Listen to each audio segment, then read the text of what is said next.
My guest today is Leslie Householder. She's a 3-time best-selling, award-winning, internationally published author of The Jackrabbit Factor, Portal to Genius, and Hidden Treasures, Heaven's Astonishing Help with Your Money Matters.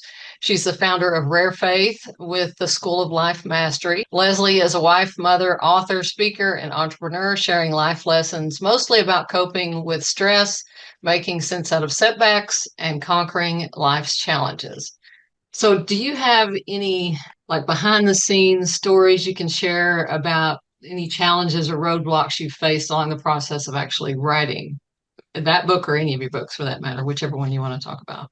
Yeah, well, that first one, probably my biggest challenge was just finding time to be able to focus on it. Because, when you're writing, you're going deep, and it can take a while to get into the zone. And if you've got distractions or interruptions, that can pull you out. And it's not just a quick jump right back to where you are. Sometimes you have to read the whole book to get the flow of where you were at and pick up where you left off. And so now I have 6 children. My newest is a baby. There were times where I would get up at, 5 a.m. before the kids would wake up, and I'd give it an hour at the computer while I've got a baby on my lap, sometimes nursing while I'm typing.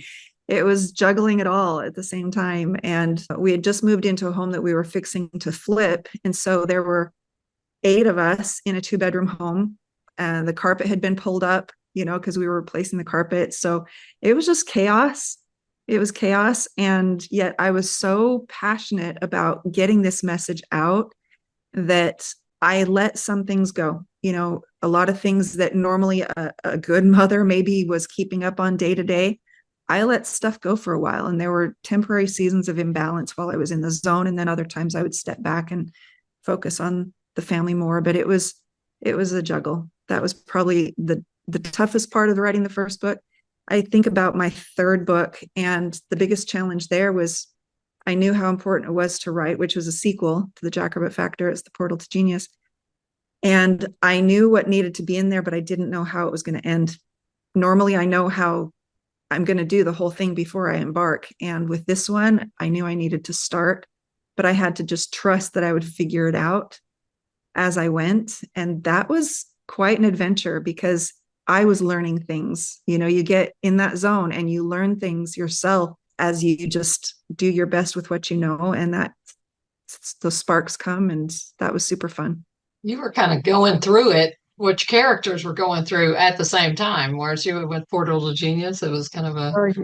Yeah. And with Portal, I got to a point where I was absolutely blocked. I could not, I'd been flowing for a time and just dried up. And I'm like, I don't know where to go from here. And I remember feeling this impression that said, you can't write the ending yet because you haven't experienced it. And I'm like, all right. So I close the book and I call my husband. I'm like, honey, I don't know what's coming, but brace yourself, because we're about to experience something. And that was, 6 months later, we had some experiences like, oh, okay, now I know what needs to go in the book, and now I know how it's going to end. And that was probably one of the most profound experiences of my life, to discover what the capstone concept that needed to be in there. And I couldn't have written it without having first experienced it firsthand. So again, no spoilers, but there you go. But that's a concept that I teach authors a lot, is that often when you're writing a self-help book like that, you are tested on the very thing you're teaching as you are writing it. It's like you have to relive it to dive deeper to get the nuggets that need to come out that maybe you didn't get the first pass of living whatever it was that you're teaching. So it's a common phenomenon, I think. Yeah, for sure.